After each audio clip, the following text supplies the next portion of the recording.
Hello hi ಸ್ನೇಹಿತರೆ, welcome to education Kannada YouTube channel. ಸ್ನೇಹಿತರೆ, ಇವತ್ತಿನ ಈ ಒಂದು ವಿಡಿಯೋನಲ್ಲಿ ದ್ವಿತೀಯ PUCಯ ವಿದ್ಯಾರ್ಥಿಗಳಿಗೆ ಲಾಸ್ಟ್ ಮೂಮೆಂಟ್ನಲ್ಲಿ ಕೆಲವೊಂದು ಟಿಪ್ಸ್ ನೀಡ್ತಾ ಇದ್ದೇನೆ. ಸೊ ಎಲ್ಲ ವಿದ್ಯಾರ್ಥಿಗಳಿಗೆ ಈ ಒಂದು ಶೇರ್ ಮಾಡಿ. ಇದುವರೆಗೆ ನಮ್ಮ ಎಜುಕೇಷನ್ ಕನ್ನಡ ಯೂಟ್ಯೂಬ್ ಚಾನಲ್ಗೆ ಯಾರು ಸಬ್ಸ್ಕ್ರೈಬ್ ಆಗಿಲ್ಲ ಅಂದರೆ ಚಾನಲ್ಗೆ ಸಬ್ಸ್ಕ್ರೈಬ್ ಆಗಿ ಹಾಗೂ ಬೆಲ್ ಮೇಲೆ ಕ್ಲಿಕ್ ಮಾಡಿ. ಪ್ರತಿಯೊಂದು ನಿಮಗೆ ತಪ್ಪದೇ ಬರುತ್ತೆ. ದ್ವಿತೀಯ PUC ವಿದ್ಯಾರ್ಥಿಗಳ ಮಾರ್ಚ್ 1ರಿಂದ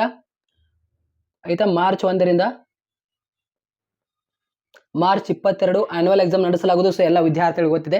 ಸೊ ಎಲ್ಲ ವಿದ್ಯಾರ್ಥಿಗಳು ಲಾಸ್ಟ್ ಮೂಮೆಂಟ್ನಲ್ಲಿ ಏನೇನು ಮಾಡಬೇಕು ಏನೇನಿಲ್ಲ ಇಲ್ಲಿ ಗಮನ ಇಟ್ಟು ಕೇಳಿ. ಸೊ ಎಲ್ಲ ವಿದ್ಯಾರ್ಥಿಗಳಿಗೆ ಆಲ್ರೆಡಿ ನಾನು ಇಂಪಾರ್ಟೆಂಟ್ ಕ್ವಶನ್ಸ್ಗಳು ಕೊಟ್ಟಿದ್ದೇನೆ, ಆರ್ಟ್ಸ್ ಮತ್ತು ಕಾಮರ್ಸ್ ಎಲ್ಲ ವಿದ್ಯಾರ್ಥಿಗಳಿಗೆ. ಸೊ ಎಲ್ಲ ವಿದ್ಯಾರ್ಥಿಗಳು ಅಭ್ಯಾಸ ಮಾಡಿದ್ದಾರೆ ಅಂತ ಅನ್ಕೊಂಡಿದ್ದೀನಿ. ನಾನು ಪ್ರತಿಯೊಂದು ಸಬ್ಜೆಕ್ಟ್ ಏನಿದಿಲ್ಲ, ಓಕೆ, ಪ್ರತಿಯೊಂದು ಸಬ್ಜೆಕ್ಟ್ದು ಈಚ್ ಸಬ್ಜೆಕ್ಟ್ದು ನಾನು ನಿಮಗೆ MCQ ಕ್ವಶನ್ಸ್ ಮತ್ತು ಅದೇ ರೀತಿ ಫಿಲ್ಲಿಂಗ್ ಇನ್ ದ ಬ್ಲ್ಯಾಂಕ್ಸ್, ಅದೇ ರೀತಿ ಮ್ಯಾಚ್ ದ ಫಾಲೋಯಿಂಗ್ ಕ್ವಶನ್, ಅದೇ ರೀತಿ ನಿಮಗೆ ಒನ್ ವರ್ಡ್ ಕ್ವಶನ್. ಸೊ ಎಲ್ಲ ವಿದ್ಯಾರ್ಥಿಗಳಿಗೆ ಈ ರೀತಿ ನಿಮಗೆ ಏನಿಲ್ಲ ಇಲ್ಲಿ 20 ಮಾರ್ಕ್ಸ್ ನಿಮಗೆ ಬರುತ್ತೆ. ಆ ಎಲ್ಲ ವಿಡಿಯೋಗಳನ್ನು ನೀವು ನೋಡಿದ್ರ ಅಂತ ಅನ್ಕೊಂಡಿನಿ.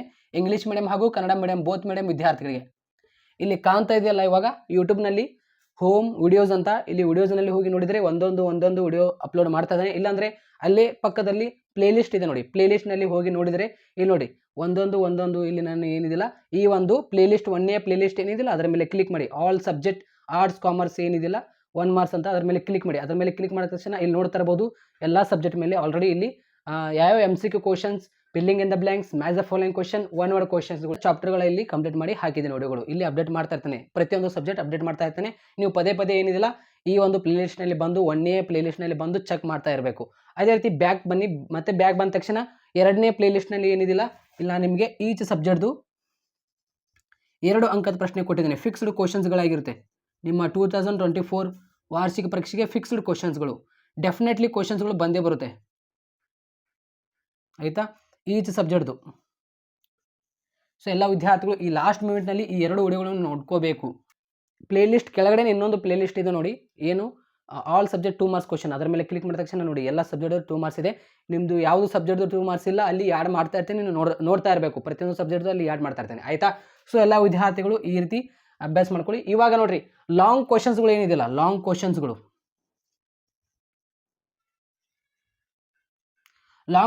ಏನಿದೆಯಲ್ಲ ಲಾಸ್ಟ್ ಮೂಮೆಂಟ್ನಲ್ಲಿ ನಾನು ನಿಮಗೆ ನಮ್ಮ ಎಜುಕೇಷನ್ ಕನ್ನಡ ಅಂತ ಟೆಲಿಗ್ರಾಮ್ ಗ್ರೂಪ್ ಇದೆಯಲ್ಲ, ಎಜುಕೇಷನ್ ಕನ್ನಡ ಅಂತ ಟೆಲಿಗ್ರಾಮ್ ಗ್ರೂಪ್ ಇದೆಯಲ್ಲ, ಕೆಳಗಡೆ ನಾನು ಕಮೆಂಟ್ ಬಾಕ್ಸ್ನಲ್ಲಿ ಲಿಂಕ್ ಕೂಡ ಹಾಕಿರ್ತೀನಿ. ಇಲ್ಲಾಂದರೆ ನೀವು ಎಜುಕೇಷನ್ ಕನ್ನಡ ಅಂತ ಟೆಲಿಗ್ರಾಮ್ ಗ್ರೂಪ್ ಇದೆಯಲ್ಲ ಅಲ್ಲಿ ಹೋಗಿ ಜಾಯ್ನ್ ಹಾಕೊಳ್ಳಿ. ಅಲ್ಲಿ ನಾನು ನಿಮಗೆ ಲಾಂಗ್ ಕ್ವಶನ್ಸ್ಗಳು ಯಾವುದು ಮತ್ತು MCQ ಕ್ವಶನ್ನು ಮತ್ತು 2 ಅಂಕದ ಪ್ರಶ್ನೆ ಅಲ್ಲಿ PDFಗಳು ಏನಿದಿಲ್ಲ ಅಂದರೆ ಬರೆದು ಕೂಡ ಸೆಂಡ್ ಮಾಡ್ತೀನಿ. ಅಲ್ಲಿ ನಿಮಗೆ ಉಪಯುಕ್ತ ಆಗುತ್ತೆ. ಲಾಸ್ಟ್ ಮೂಮೆಂಟ್ನಲ್ಲಿ ಇಷ್ಟು ನೀವು ನೋಡ್ಕೋತ ಹೋಗ್ಬಿಟ್ರೆ ಏನಿದಿಲ್ಲ ವಾರ್ಷಿಕ ಪರೀಕ್ಷೆಯಲ್ಲಿ ನಮಗೆ ಈಸಿ ಆಗುತ್ತೆ, ಭಯ ಬರೋದಿಲ್ಲ. ಸೊ ಇವಾಗ ಏನಿದಿಲ್ಲ ನಾನು ಕೊಟ್ಟಿರುವಂಥ ಕ್ವಶನ್ಸ್ಗಳು ಏನಿದಿಲ್ಲ ಆ್ಯಸ್ ಪರ್ 2024 ಬ್ಲೂ ಪ್ರಿಂಟ್ ಪ್ರಕಾರನೇ ಆಗಿರುತ್ತೆ. ಸೊ ಎಲ್ಲ ವಿದ್ಯಾರ್ಥಿಗಳು ಬ್ಲೂ ಪ್ರಿಂಟ್ ಪ್ರಕಾರನೇ ಓದ್ಕೊಡ್ರಿ. ಇವಾಗ ಎಲ್ಲ ವಿದ್ಯಾರ್ಥಿಗಳಿಗೆ ಹೇಳೋದೇನೆಂದರೆ ಲಾಸ್ಟ್ ಮೂಮೆಂಟ್ನಲ್ಲಿ ಏನಿದಿಲ್ಲ ಅಂದರೆ ಇವಾಗ ಎಕ್ಸಾಮ್ ಮಾರ್ಚ್ 1ರಿಂದ ಮಾರ್ಚ್ 22 ಇವಾಗ ಎಕ್ಸಾಮ್ಗಳು ಸ್ಟಾರ್ಟ್ ಆಗುತ್ತೆ. ಇವಾಗ ಈ ಒಂದು ಫೆಬ್ರವರಿ 1 ಮಂತ್ ಕೂಡ ಇವಾಗ ಆಗಕ್ಕೆ ಬಂತು. ಓಕೆ, ಇವಾಗ ಫೆಬ್ರವರಿ ಬಹಳ ದಿನಗಳು ಇಲ್ಲ ಇವಾಗ. ಓಕೆ, ಈ ಒಂದು ಫೆಬ್ರವರಿನಲ್ಲಿ ಏನಿದಿಲ್ಲ ಎಲ್ಲ ಸಬ್ಜೆಕ್ಟ್ದು ಬೇಗ ಮೇನ್ ಏನೇನು ಕ್ವಶನ್ಸ್ಗಳು ಎಲ್ಲ ಓದ್ಕೊಂಡು ಬಿಡ್ರಿ. ನೀವು ಮಸ್ಟ್ ಹ್ಯಾವ್ ನೋಡ್ರಿ ಕನ್ನಡ ಇಂಗ್ಲೀಷ್ ಸಬ್ಜೆಕ್ಟ್ ಏನಿದೆಯಲ್ಲ ಈ ಲ್ಯಾಂಗ್ವೇಜ್ ವಿಷಯಗಳ ಏನಿದಿಲ್ಲ ಸಾರಾಂಶ ಓದ್ಕೊಳ್ರಿ. ಅಂದರೆ ಪಾಠ ನಿಮಗೆ ಅರ್ಥ ಆಗಲಿಲ್ಲ ಅಂದರೆ ಏನಿದೆಯಲ್ಲ ನೀವು ಲಾಂಗ್ ಕ್ವಶನಲ್ಲಿ ಏನು ಆನ್ಸರ್ ಮಾಡ್ತೀರಾ, ಅದಕ್ಕೆ ಹೇಳೋದು ಲಾಂಗ್ ಕ್ವಶನ್ಗಳಲ್ಲಿ ಏನು ನಾನು ಇಂಪಾರ್ಟೆಂಟ್ ಕ್ವಶನ್ಸ್ಗಳು ಕೊಟ್ಟಿದ್ದೀನಲ್ಲ ಆ ಪ್ರಶ್ನೆಗಳಿಗೆ ಏನಿದಿಲ್ಲ ಲಾಂಗ್ ಕ್ವಶನ್ಸ್ಗಳಿಗೆ ಆನ್ಸರ್ ಹೇಗೆ ಮಾಡಬೇಕು, ಅದು 5-6 ವಾಕ್ಯಗಳಲ್ಲಿ ಉತ್ತರಿಸೋ ಪ್ರಶ್ನೆಗಳಾಗಿರ್ಬಹುದು, ಆಯಿತಾ. ಎಲ್ಲಿ ಕನ್ನಡದಲ್ಲಿ ಮತ್ತು ಕನ್ನಡದಲ್ಲಿ ಸಂದರ್ಭ ಪ್ರಶ್ನೆ 3 ಅಂಕದ ಪ್ರಶ್ನೆ ಆಗಿರ್ಬೋದು. ಅದೇ ರೀತಿ ಇಂಗ್ಲೀಷ್ನಲ್ಲಿ 4 ಅಂಕದ ಪ್ರಶ್ನೆ, 6 ಅಂಕದ ಪ್ರಶ್ನೆ ಸಮ್ಮರಿ ಬೈಹ್ಯಾಟ್ ಮಾಡ್ಕೊಳ್ಳಿ ಅಂತ ಆಲ್ರೆಡಿ ಒಂದು ವಿಡಿಯೋ ಮಾಡಿ ಹೇಳಿದ್ದೇನೆ. ಓಕೆ, 1 ತಾಸು 20 ನಿಮಿಷ ಒಂದು ವಿಡಿಯೋ ಮಾಡಿದ್ದೇನೆ. ಆ ಒಂದು ವಿಡಿಯೋನಲ್ಲಿ ಎಲ್ಲವೂ ಕೂಡ ಹೇಳಿದ್ದೇನೆ, ಇಂಗ್ಲೀಷ್ ಗ್ರಾಮರ್ ಹೇಗೆ ಬರೀಬೇಕು ಹೇಗಿಲ್ಲ ಅಂತ. ಸೊ ಚಾನಲ್ ಹೋಗಿ ಚೆಕ್ ಮಾಡಿದರೆ ನಿಮಗೆ ಸಿಗುತ್ತೆ.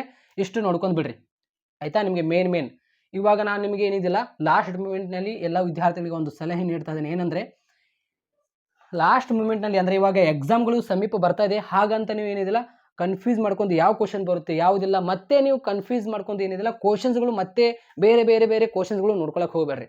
ನಾನು ಏನು ಇವಾಗ ಕ್ವಶನ್ಸ್ಗಳು ಕೊಟ್ಟಿದ್ದೇನೆ ಎಲ್ಲ ಸಬ್ಜೆಕ್ಟ್ ಮೇಲೆ ಚಾನಲ್ ಹೋಗಿ ಚೆಕ್ ಮಾಡಿದರೆ ನಿಮಗೆಲ್ಲ ಸಬ್ಜೆಕ್ಟ್ ಮೇಲೆ ಇಂಪಾರ್ಟೆಂಟ್ ಕ್ವಶನ್ಸ್ ಸಿಗುತ್ತೆ, ಅದರ ಬಗ್ಗೆ ನೋ ವರಿ.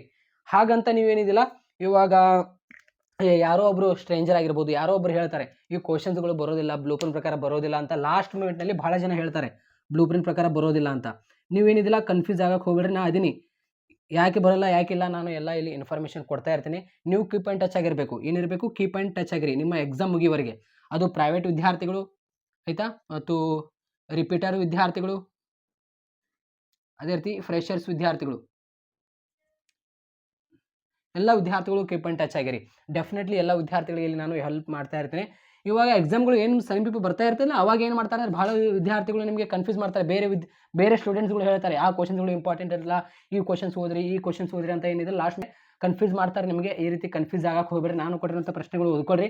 ಇವಾಗ ಮಾರ್ಚ್ 1ಕ್ಕೆ ಎಕ್ಸಾಮ್ ಇದೆ, ಕನ್ನಡ ಎಕ್ಸಾಮ್ ಇದೆ. ಕನ್ನಡ ಎಕ್ಸಾಮ್ದು ಏನಿದಿಲ್ಲ MCQ ಕ್ವಶನ್ಸ್ ಏನಿದಿಲ್ಲ, ನಾನು ನಿಮಗೆ ಆಲ್ರೆಡಿ ಏನು ಕೊಟ್ಟಿದ್ದೀನಲ್ಲ ಅದೆಲ್ಲ ಸಬ್ಜೆಕ್ಟ್ದು MCQ ಕ್ವಶನ್ ನೀವು ಬಿಫೋರ್ ಎಕ್ಸಾಮ್ ಏನಿರುತ್ತಲ್ಲ MCQ ಕ್ವಶನ್ ಮತ್ತು 2 ಮಾರ್ಕ್ಸ್ ಕ್ವಶನ್ ಹೇಳಿದ್ದೀನಲ್ಲ, ಪ್ಲೇಲಿಸ್ಟ್ನಲ್ಲಿ ಹೋಗಿ ಚೆಕ್ ಮಾಡಬೇಕಂತ. MCQ ಕ್ವಶನ್ ಮತ್ತು 2 ಮಾರ್ಕ್ಸ್ ಕ್ವಶನ್ ನೀವು ನೋಡ್ಕೋಬೇಕು ಆಯಿತಾ. ಇಷ್ಟು ಮಾಡ್ಕೊಳ್ರಿ.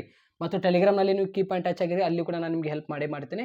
ಸೊ ಲಾಸ್ಟ್ ಮೂಮೆಂಟ್ನಲ್ಲಿ ಏನಿದಿಲ್ಲ ಈ ರೀತಿ ನೀವು ಸ್ಟಡಿ ಮಾಡಿರಿ. ಮತ್ತು ಲಾಸ್ಟ್ ಮೂಮೆಂಟ್ನಲ್ಲಿ ಕೆಲವೊಂದು ವಿದ್ಯಾರ್ಥಿಗಳು ಏನು ಮಾಡ್ತಾರೆ ಅಂದರೆ ಎಕ್ಸಾಮ್ ಹಾಲ್ನಲ್ಲಿ ಆಯಿತಾ, ಎಕ್ಸಾಮ್ ಹಾಲ್ನಲ್ಲಿ ನೀವು ಮಾಡಿರುವಂಥ ಆನ್ಸರ್ ಕರೆಕ್ಟ್ ಇರುತ್ತೆ. ಕೆಲವೊಂದು ವಿದ್ಯಾರ್ಥಿಗಳು ಹೇಳ್ತಾರೆ ಕರೆಕ್ಟ್ ಇದ್ದುದು ಆನ್ಸರ್ ಏನಿದೆಯಲ್ಲ ಮತ್ತೆ ರಾಂಗ್ ಮಾಡ್ಕೋತೀರಾ ನೀವು. ಸೊ ಕರೆಕ್ಟ್ ಇದೆ ಇಲ್ವೋ ಅಂತ ನಿಮಗೆ ಆನ್ಸರ್ ಮಾಡೋದಕ್ಕಿಂತ ಮುಂಚೆನೇ ಗೊತ್ತಿರಬೇಕು. ಇಲ್ಲಿ ನೋಡಿ, 1 ಅಂಕದ ಪ್ರಶ್ನೆಯಲ್ಲಿ ಏನಿದಿಲ್ಲ MCQ ಕ್ವಶನ್, ಖಾಲಿ ಬಿಟ್ಟ ಸ್ಥಳ ಹೊಂದಿಸಿ ಬರೀರಿ, 1 ವರ್ಡ್ ಕ್ವಶನ್ಸ್ಗಳು ಇವೇನದಾವಲ್ಲ ಸ್ಟಾರ್ಟಿಂಗ್ ಪುಟದಲ್ಲೇ ಇರಬೇಕಂತ ಹೇಳಿದ್ದಾರೆ. ಓಕೆ, ಅಂದರೆ ಸ್ಟಾರ್ಟಿಂಗ್ ಪೇಜಸ್ನಲ್ಲೇ ಇರಬೇಕು. ಇವಾಗ ಇನ್ನೊಂದು ನೆನಪಿನಲ್ಲಿ ಇಟ್ಕೊಳ್ಳಿ, ಎಕ್ಸಾಮ್ ಹಾಲ್ನಲ್ಲಿ ನೀವು ಏನಿದಿಲ್ಲ ಹೋಗೋಕ್ಕಿಂತ ಮುಂಚೆ ಹೊರಗಡೆ ನೀವು ಎಲ್ಲರೂ ಇರ್ತಿರಲ್ಲ, ಅವಾಗ ನಿಮಗೆ ಕೆಲವೊಂದು ವಿದ್ಯಾರ್ಥಿಗಳು ಹೇಳ್ತಾರೆ ಈ ಕ್ವಶನ್ಸ್ಗಳು ಓದ್ಕೊಳ್ರಿ, ಈ ಕ್ವಶನ್ಗಳು ಓದ್ಕೊಳ್ರಿ ಅಂತ. ಆ ಟೈಮ್ದಲ್ಲಿ ಓದ್ಕೊಳಕ್ಕೆ ಹೋಗಬೇಡ್ರಿ. ನೀವು ಬೆಳಗ್ಗೆ 5ರಿಂದ 8 ಗಂಟೆವರೆಗೆ ಓದ್ರಿ ಆಯಿತಾ. 8 ಗಂಟೆಯಿಂದ 9 ಗಂಟೆವರೆಗೆ ಏನಿದಿಲ್ಲ ಇಲ್ಲಿ 1 ಅವರ್ ಸಿಗುತ್ತೆ ನಿಮಗೆ. ಇಲ್ಲಿ ಆರಾಮಾಗಿ ರೆಡಿ ಆಗಿರಿ. 9 ಗಂಟೆಗೆ ನೀವು ಎಕ್ಸಾಮ್ ಸೆಂಟರ್ನಲ್ಲಿ ಇರಬೇಕು. ಇಲ್ಲಾಂದರೆ ನೀವು 8:30ಕ್ಕೆ ಎಕ್ಸಾಮ್ ಸೆಂಟರ್ನಲ್ಲಿ ಇರಬೇಕು. ಓಕೆ, 9:15ಕ್ಕೆ ಎಕ್ಸಾಮ್ ಇರುತ್ತೆ ಅಥವಾ 9:15ಕ್ಕೆ ಎಕ್ಸಾಮ್ ಇರುತ್ತೆ. ಅವಾಗ ನೋಡ್ರಿ 1:45ಕ್ಕೆ ಎಕ್ಸಾಮ್ ಮುಗೀತಿ ನಿಮ್ಮದು ಆಯಿತಾ. ಸೊ ಅದಕ್ಕೆ ಏನಿದಿಲ್ಲ 9:15ಕ್ಕೆ ಎಕ್ಸಾಮ್ ಇರುತ್ತೆ. ನೀವು ಏನಿದಿಲ್ಲ 9:15ಕ್ಕೆ ಕರೆಕ್ಟಾಗಿ ಹೋಗಕ್ಕೆ ಹೋಗ್ಬೇಡ್ರಿ, 9ಕ್ಕೆ ಹೋಗಕ್ಕೆ ಹೋಗಬೇಡ್ರಿ. ಯಾವುದೇ ರೀತಿ ಫ್ರೆಶರ್ ಬೇಡ ಆಯಿತಾ. 8:15ಕ್ಕೆ ಹೋಗ್ರಿ ಎಲ್ಲರೂ, ಇಲ್ಲಾಂದರೆ 8:30ಕ್ಕೆ ಅಲ್ಲಿ ಎಕ್ಸಾಮ್ ಹಾಲ್ನಲ್ಲಿ ಇರಬೇಕು ಬೆಳಗ್ಗೆ. ಈ ಟೈಮ್ನಲ್ಲಿ ಹೋಗ್ರಿ ಆಯಿತಾ. ನೀವು ಎಲ್ಲ ಸ್ಟಡಿ ಮಾಡಿದ ನಂತರ ಏನಿದಿಲ್ಲ ಅಲ್ಲಿ ಎಕ್ಸಾಮ್ ಹಾಲ್ ಹೊರಗಡೆ ಕೂತು ಓದ್ಕೊಳಕ್ಕೆ ಹೋಗ್ಬೇಡ್ರಿ. ಮತ್ತೆ ಬೇರೆ ಪ್ರಶ್ನೆಗಳು ಮತ್ತೆ ಅದೇ ಓದಿದ್ದೇ ಏನಿದಿಲ್ಲ ಓದ್ಕೊಳಕ್ಕೆ ಹೋಗ್ಬೇಡ್ರಿ. ನೀವು ಈ ರೀತಿ ಲಾಸ್ಟ್ ಮೂಮೆಂಟ್ನಲ್ಲಿ ಏನಿದಿಲ್ಲ ಈ ರೀತಿ ಓದಿದ್ದೇ ಮತ್ತೆ ಓದ್ಕೊಳಕ್ಕೆ ಹೋಗಿದ್ರೆ ಏನಿದಿಲ್ಲ ಇದ್ದದ್ದು ಎಲ್ಲ ನಿಮಗೆ ನೆನಪು ಹೋಗ್ಬಿಡುತ್ತೆ. ಆ ರೀತಿ ಮಾಡ್ಕೊಳಕ್ಕೆ ಹೋಗ್ಬೇಡ್ರಿ. ಸೊ ಎಲ್ಲ ವಿದ್ಯಾರ್ಥಿಗಳಿಗೆ ಹೇಳೋದೇನೆಂದರೆ ನಿಮ್ಮ ಎಕ್ಸಾಮ್ಗಳು ಸಮೀಪ ಬಂದಾಗ ಲಾಸ್ಟ್ ಮೂಮೆಂಟ್ನಲ್ಲಿ ನೀವು ಏನಿದಿಲ್ಲ ಓದ್ಕೊಳ್ರಿ. 5 ಗಂಟೆಯಿಂದ ಬೆಳಗ್ಗೆ 5 ಗಂಟೆಯಿಂದ 8 ಗಂಟೆವರೆಗೂ ಓದ್ಕೊಳ್ರಿ, ಇಲ್ಲಾಂದರೆ 5 ಗಂಟೆಯಿಂದ 7 ಗಂಟೆವರೆಗೆ ಓದ್ಕೊಳ್ರಿ. ಬಟ್ ಈ ಒಂದು ಎಕ್ಸಾಮ್ ಇವಾಗ ನೀವೇನು ಎಕ್ಸಾಮ್ ಹಾಲ್ನಲ್ಲಿ ಬರೆಯಕ್ಕೆ ಹೋಗಿರ್ತಿರಲ್ಲ, ಅಂದರೆ ಎಕ್ಸಾಮ್ ಹೊರಗಡೆ ಸೆಂಟರ್ನಲ್ಲಿ ಮೈದಾನದಲ್ಲಿ ಹೋಗಿ ಕೂತ್ಕೊಂಡು ಓದಕ್ಕೆ ಹೋಗಬೇಡ್ರಿ. ನಿಮ್ಮ ಎಕ್ಸಾಮ್ ಸೆಂಟರ್ಗಳು ಏನು ಬಂದಿರ್ತೈತಿಲ್ಲ ಅಲ್ಲಿ ಹೋಗಿ ಓದ್ಕೊಳಕ್ಕೆ ಹೋಗಬೇಡ್ರಿ ಆಯಿತಾ. ಸೊ ಎಲ್ಲ ವಿದ್ಯಾರ್ಥಿಗಳು ಗೊತ್ತಿದೆ ಈ ರೀತಿ ನಿಮ್ಮದು ಆನ್ಸರ್ ಶೀಟ್ ಇರುತ್ತೆ.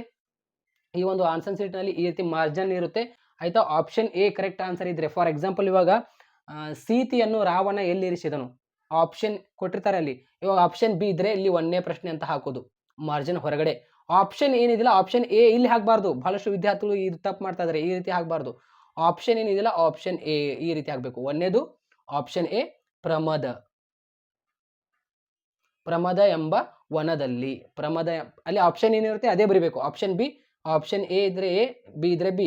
ಆಪ್ಷನ್ ಬಿ ಪ್ರಮದ ಎಂಬ ವನದಲ್ಲಿ, ಅಂದರೆ ಪ್ರಮದ ವನದಲ್ಲಿ ಅಂತ ಇಷ್ಟು ಆಪ್ಷನ್ ಅಷ್ಟೇ ಬರೀಬೇಕು. ಪೂರ್ಣ ವಾಕ್ಯದಲ್ಲಿ ಬರೆಯಕ್ಕೆ ಹೋಗಬೇಡ್ರಿ.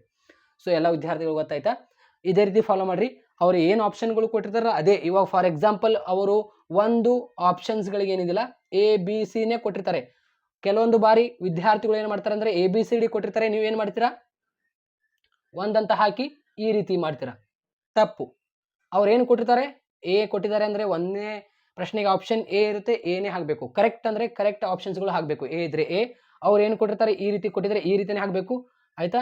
ಅವರು ಒಂದೊಂದು ವೇಳೆ ಕನ್ನಡದಲ್ಲಿ ಏನಿದಿಲ್ಲ ABCD ಕೊಡಲಿಲ್ಲ ಅಂದರೆ ಕನ್ನಡದಲ್ಲಿ ಏನು ಕೊಡ್ತಾರೆ ಅ ಆ ಈ ಅಂತ ಈ ರೀತಿ ಕೊಡ್ತಾರೆ ಕನ್ನಡದಲ್ಲಿ. ಸೊ ಆ ಇದ್ರೆ ಕರೆಕ್ಟ್ ಆನ್ಸರ್, ಆ ಅಂತ ಹಾಕಿ ಈ ರೀತಿ ಬರಿಬೇಕು. ಅರ್ಥ ಆಯ್ತಾ. ಅಂದರೆ ನಿಮ್ಗೆ ಎಲ್ಲರಿಗೂ ಗೊತ್ತಿದ್ದಲ್ಲ ಈ ರೀತಿ ಮಾರ್ಜಿನ್ ಇರುತ್ತೆ. ಇಲ್ಲಿ 1ನೇದಂತ ಹಾಕಿ ಇಲ್ಲಿ ಆ ಅಂತ ಹಾಕಿ ಈ ರೀತಿ ಆನ್ಸರ್ ಮಾಡಬೇಕು. ಸೊ ಇದೇ ರೀತಿ ಫಾಲೋ ಮಾಡಿರಿ. ಸೊ ಲಾಂಗ್ ಕ್ವಶನ್ಸ್ಗಳು ಏನಿದೆಯಲ್ಲ ಹಿಂದೆ ಮುಂದೆ ಮಾಡಿರಿ ನಡೆಯುತ್ತೆ. ಬಟ್ 1 ಅಂಕದ ಪ್ರಶ್ನೆ ಒಂದೇ ಸೀರೀಸ್ನಲ್ಲಿ ಅಂದರೆ ಒಂದೇ ಪೇಜಸ್ನಲ್ಲಿ ಇರಬೇಕಂತ ಹೇಳಿದ್ದಾರೆ. ಲಾಂಗ್ ಕ್ವಶನ್ಸ್ಗಳು ನೀವು ಹಿಂದೆ ಮುಂದೆ ಮಾಡಿ ನಡೆಯುತ್ತೆ. ಎಷ್ಟು ಪೇಜಸ್ ಕೊಟ್ಟಿದ್ದಾರೆ ಅದರೊಳಗೆ ಆನ್ಸರ್ ಮಾಡೋಣ. ಕಂಜೂಸ್ ಆಗಕ್ಕೆ ಹೋಗ್ಬೇಡ್ರಿ. ವಾರ್ಷಿಕ ಪರೀಕ್ಷೆಯಲ್ಲಿ ನಿಮಗೆ ಪೇಜಸ್ಗಳು ಸಾಕಷ್ಟು ಇರುತ್ತೆ. ನಿಮಗೆ ಆನ್ಸರ್ ಏನಿದೆಯಲ್ಲ ಕರೆಕ್ಟಾಗಿ ಆನ್ಸರ್ ಮಾಡಿರಿ. ಎಲ್ಲ ವಿದ್ಯಾರ್ಥಿಗಳು ಹೇಳೋದೇನೆಂದರೆ, ಇವಾಗ ಇಲ್ಲಿ ಒಂದು ಪೇಜ್ ಇರುತ್ತೆ, ಈ ಒಂದು ಪೇಜ್ ನಿಮ್ಮದು ಕರೆಕ್ಟಾಗಿ ಆನ್ಸರ್ ಮಾಡಿರ್ತಾರೆ ನೀವು, ಆಯಿತಾ? ಕರೆಕ್ಟಾಗಿ ಆನ್ಸರ್ ಮಾಡಿರ್ತಾರೆ. ಇಲ್ಲಿ ಸ್ವಲ್ಪ ಗ್ಯಾಪ್ ಇದೆ ಅಂತ ಅನ್ಕೊಳ್ಳಿ, ಇಲ್ಲಿ ಸ್ವಲ್ಪ ಗ್ಯಾಪ್ ಇದೆ, ಇಲ್ಲೆಲ್ಲ ಆನ್ಸರ್ ಮಾಡಿರ್ತೀರ, ಆಯಿತಾ? ಹಿಂದಿನ ಪೇಜ್ನಲ್ಲಿ ಯಾಕೆ ಬರೆಯೋದು ಸುಮ್ಮನೆ ಅಂತ ಇಲ್ಲೇ ಬರೆದು ಬಿಡೋಣ ಅಂತ ಆ ರೀತಿ ಮಾಡಕ್ಕೆ ಹೋಗ್ಬೇಡ್ರಿ. ಕರೆಕ್ಟ್ ಆನ್ಸರ್ ಮಾಡ್ತಾ ಇದ್ದಾರೆ ಅಂದರೆ ಕರೆಕ್ಟಾಗಿ ಆನ್ಸರ್ ಬರೀರಿ. ಸ್ವಲ್ಪ ಇನ್ನೂ ಏನು ನಿಮ್ಮದು ಆನ್ಸರ್ ಉಳಿದಿರುವಂಥ ಆನ್ಸರ್ ಏನಿಲ್ಲ ಹಿಂದಿನ ಪೇಜ್ನಲ್ಲೇ ಬರೀರಿ, ಮುಂದಿನ ಪೇಜ್ನಲ್ಲೇ ಬರೀರಿ.